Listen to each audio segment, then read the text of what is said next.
looking front waistbands, and it's hard to tell like which fusing goes on to which waistband, and so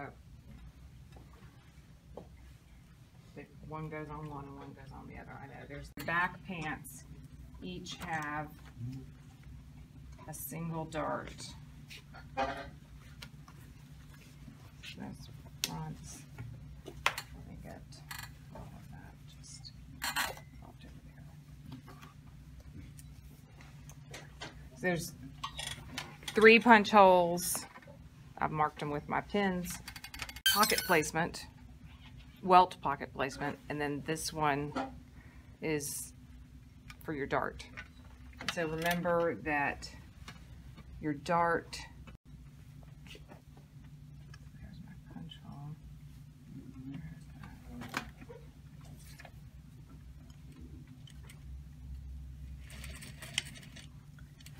If you need some help stitching the straight lines since it's at the angle, I do the little trick with my thread tail, wrapping it around a pin at the very end.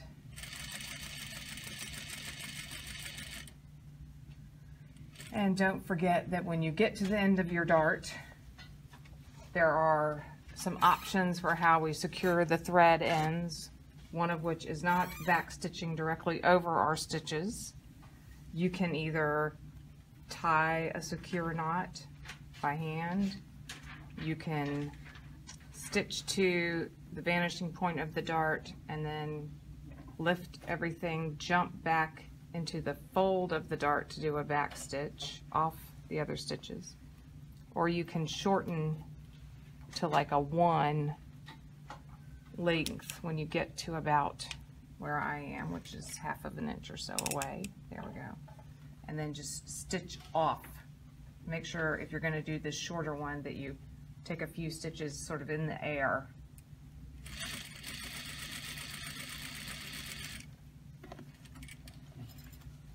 And leave a little tail. Let's do that on both backs. And then it says, you know, press it towards center back. And we're getting ready for our pocket welts. Serge across the bottom of the pocket welt. Well, how do you know which is the bottom?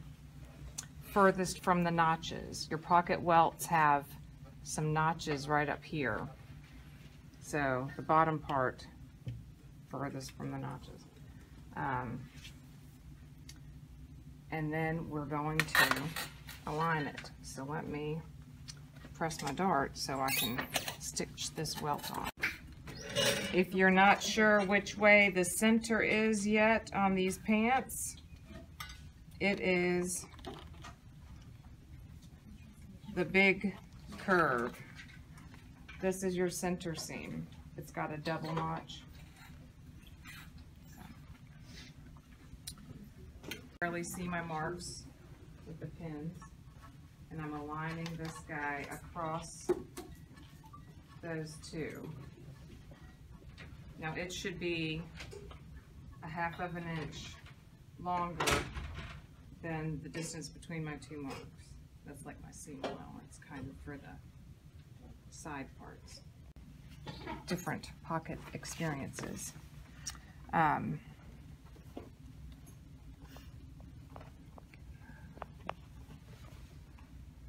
This one, as you can see from the sample there, has sort of just a single welt that fills the opening instead of the 2. And we end up coming right across the bottom of this dart when I do this stitch, which is fine. Now,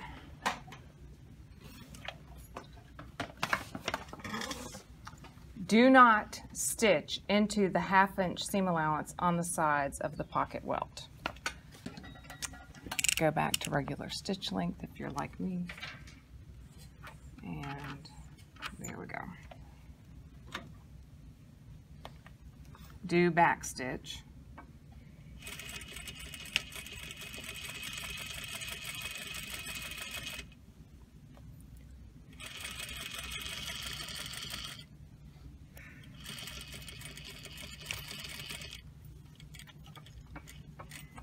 There we go.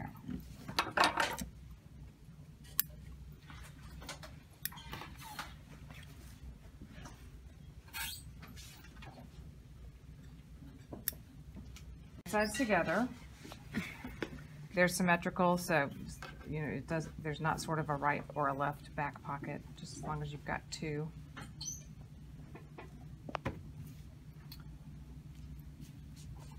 Aligning top cut edge of pocket, excuse me, with stitching just done. Okay, so instead of cut edge to cut edge, I'm coming down here, aligning that with the stitching just done, so that the bottom of the pocket extends above the pant. I've got a zoomed in picture here. It doesn't show sort of extending beyond the pant. So the one thing I need to know is exactly where this other stitching stopped. You know, it's at the 1/2 inch, but I'm just going to make myself some little marks to be doubly sure. Okay. Stitch a 1/2 inch from the cut edge. This might be something you feel like you need to make a bit of a mark for if you can't accurately judge a 1/2 inch.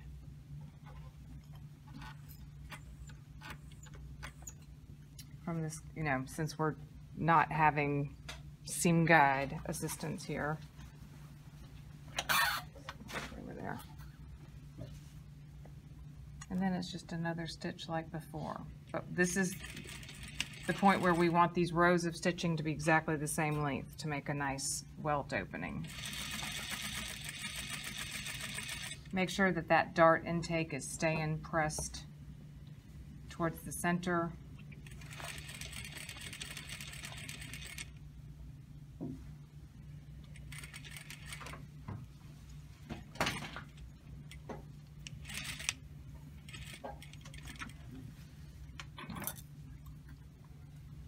Back stitch at the top of that stitch? Yeah, back stitched over at both of them.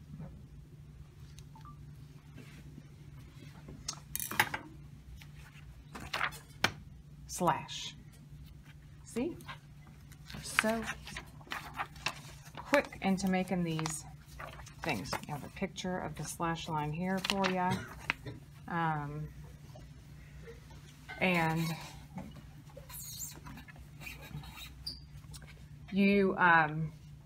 it's best to just slash through like the one layer, the shorts. Try not to clip pocket pieces when you're slashing.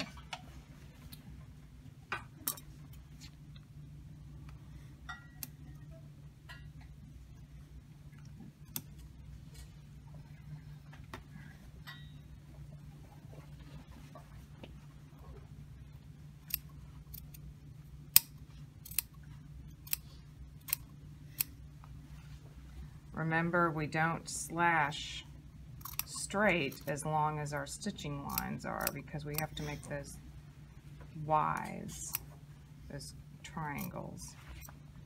So if you slash all the way as long as your stitching line was, you'll just have to start over.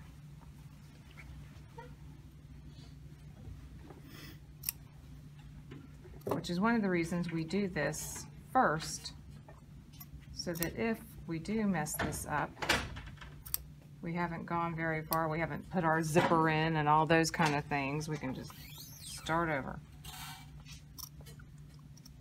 Now the other difference between this one and our sample was on our sample, we put like a little strip of fusible interfacing back here, didn't we?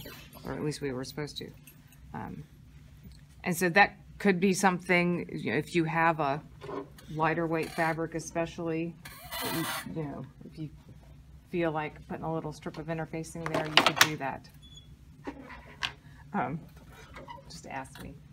And then turn and press. Okay.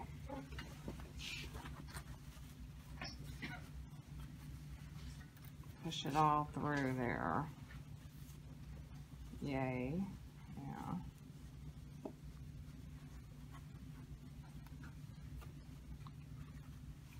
Okay, so what you're seeing right now is the back pocket. You're right there through the hole. You're actually hopefully not going to see that once everything is completed, because the welt piece is going to fill that. So what'll happen, and this is why it has some notches there to guide you as to where to fold, is it's supposed to fold up and fill that hole. So here's the welt piece. I just need to press it well so that it fills this entire hole. So if you were doing some kind of contrast look for whatever reason. And once we get the one figured out, we get to do it again. So we have to make two that match.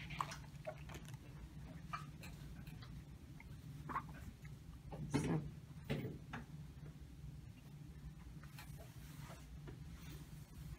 I'm pressing this welt piece. Let me get this seam pressed well. She might need some water. We'll be okay. So I'm folding that. I'm just looking at it kind of so that you can all see. I'm looking at it from this angle, trying to fold this welt on my notches, but you know, to fill the same width as the opening is at the moment. And then pressing it back down.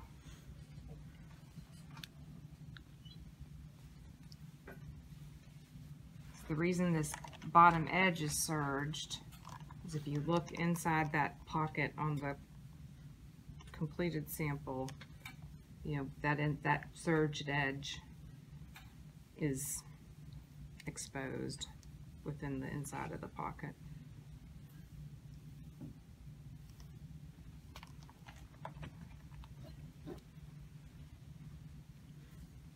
I think I need to grab my little, yes, my triangle here.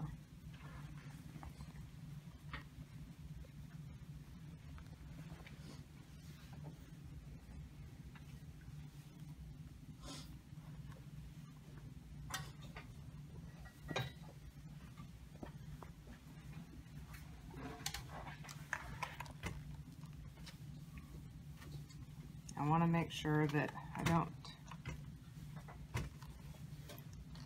mess anything up while I'm pressing, because once I stitch it, it's pretty much there.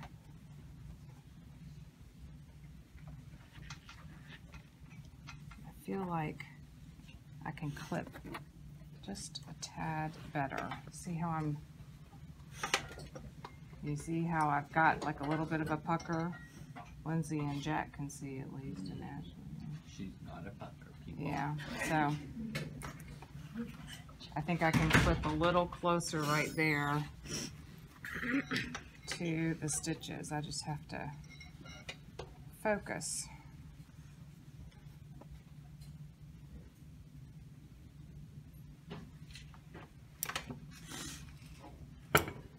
These are also going to be hidden by the flap, aren't they? So that is a little grace in the, you know, if something gets a smidgen imperfect, it will be covered by the flap.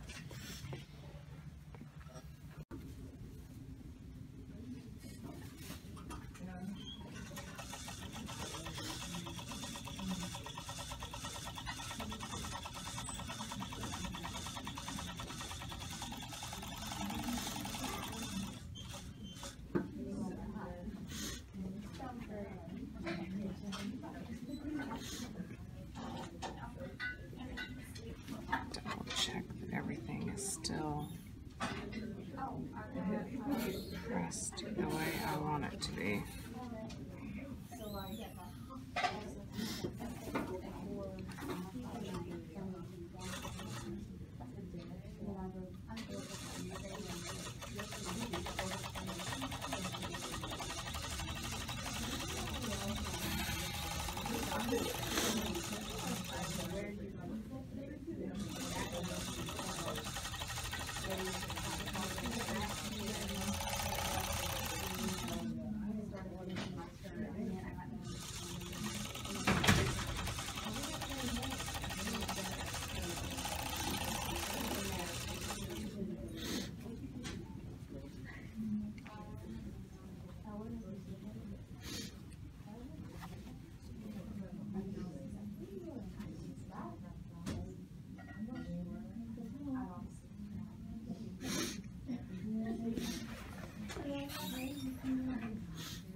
And there we go.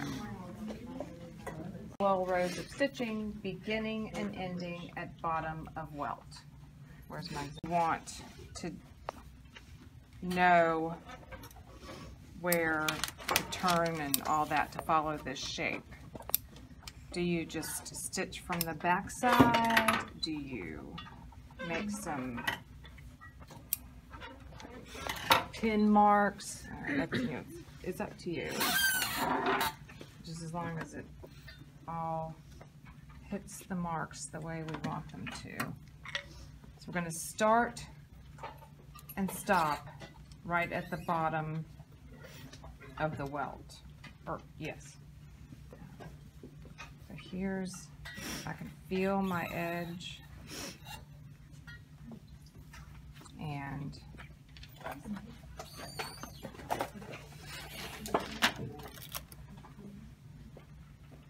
mark it just with some pins. There's the corner. Here's the corner.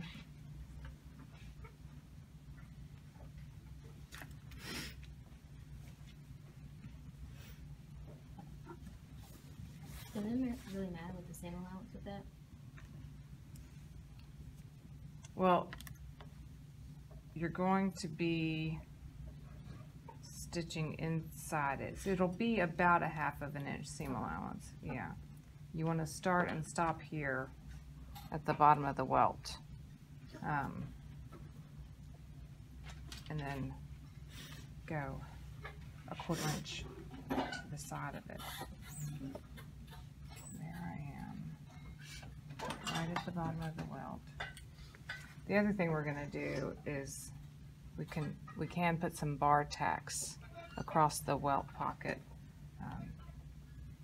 to sort of help secure it.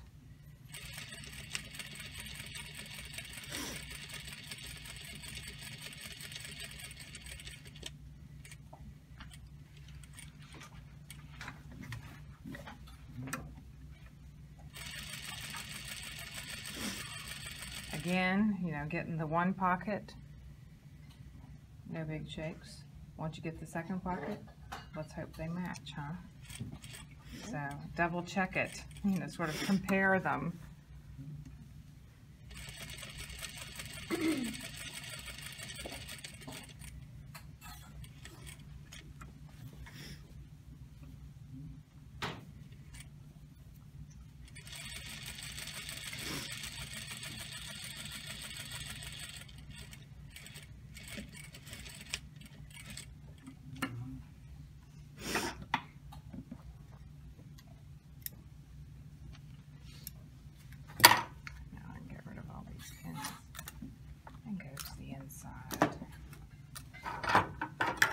What's our next step going to be after we do this pocket? Oh, I'm still connected.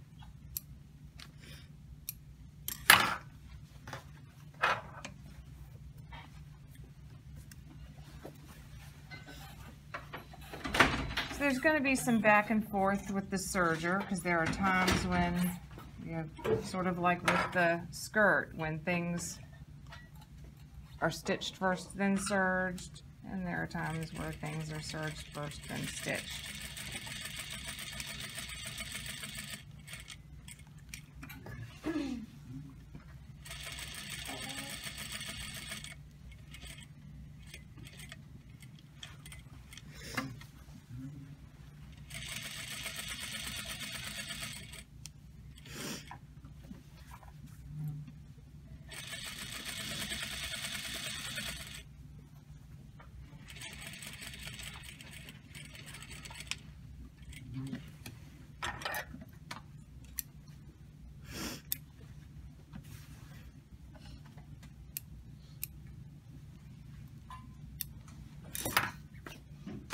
Flaps are the next thing. Okay. Here's a flap. I'll finish the flaps and then that should be good for today. On one short side, press under 1/4 inch seam allowance. Okay.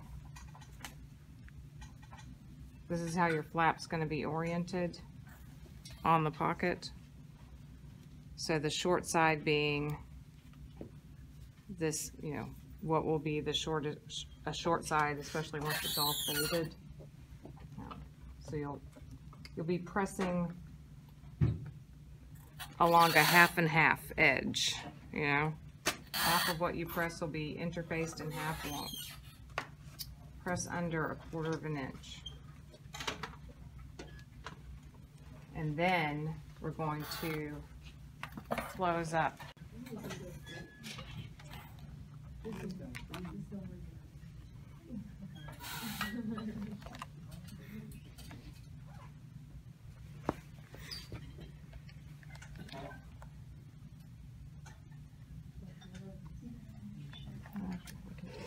Right sides together, sew along the short side and the bottom, catching pressed seam allowance at the edge. So we're not going to stitch across where I just pressed because I need an opening to turn this thing out, but we'll stitch everybody else. Maybe I'll hit it with a couple of pins just so stuff doesn't shift.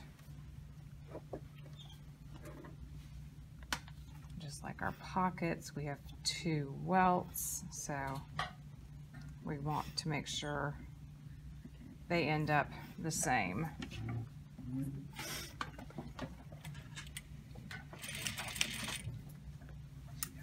Is it 1/4 inch seam allowance? It is. Usually on things like this, that's all you need.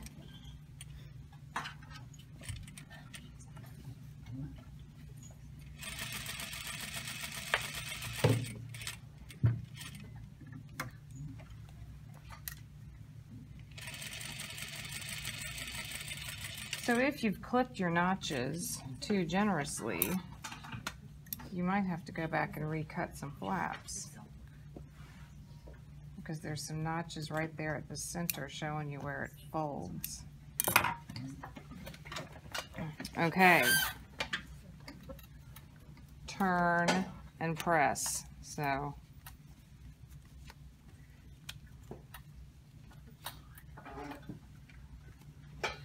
it'll work its way out.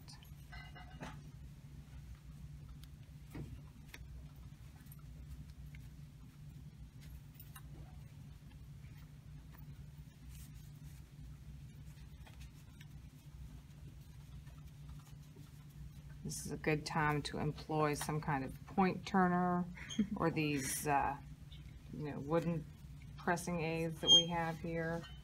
I don't know if I have one of those white plastic point turners. There's one of those wooden things.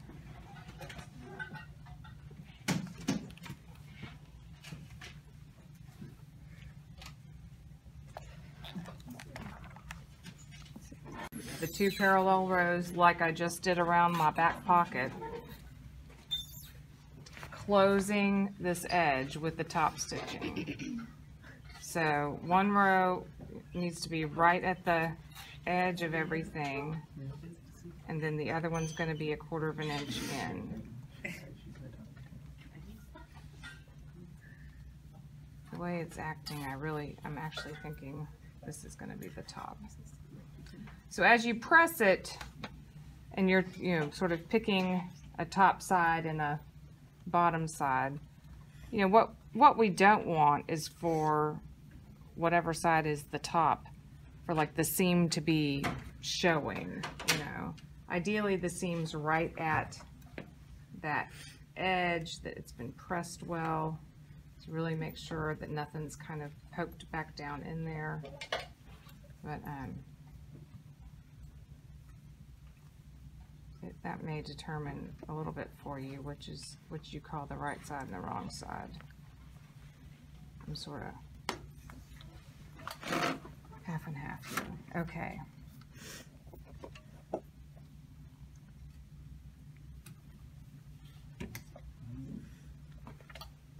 I'm just going to go along sort of the sides and the bottom at the moment. I'll get across the top of it when I attach it to my pant. Is it air stitching or does it have a single points? I'm at the edge, and then I'll come back with 1/4.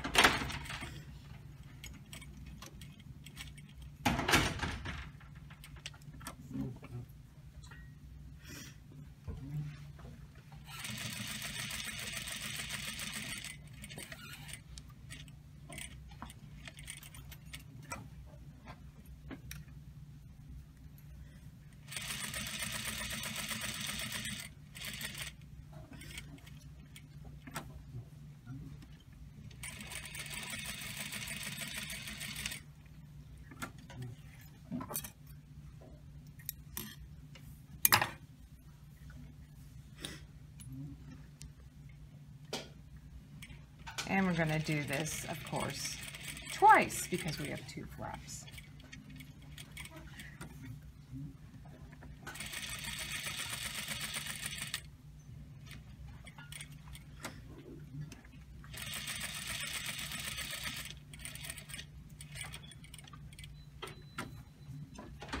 You're sewing it across and just Yes. I didn't know if it was just for look. It's necessary for the look we're trying to achieve. So it's not functionally necessary. But for you, yes, necessary. All right. There she is. Position flaps. Oh, place buttonhole. Yeah. Okay. I always try to get ahead of myself. So, yes, they have a buttonhole, don't they?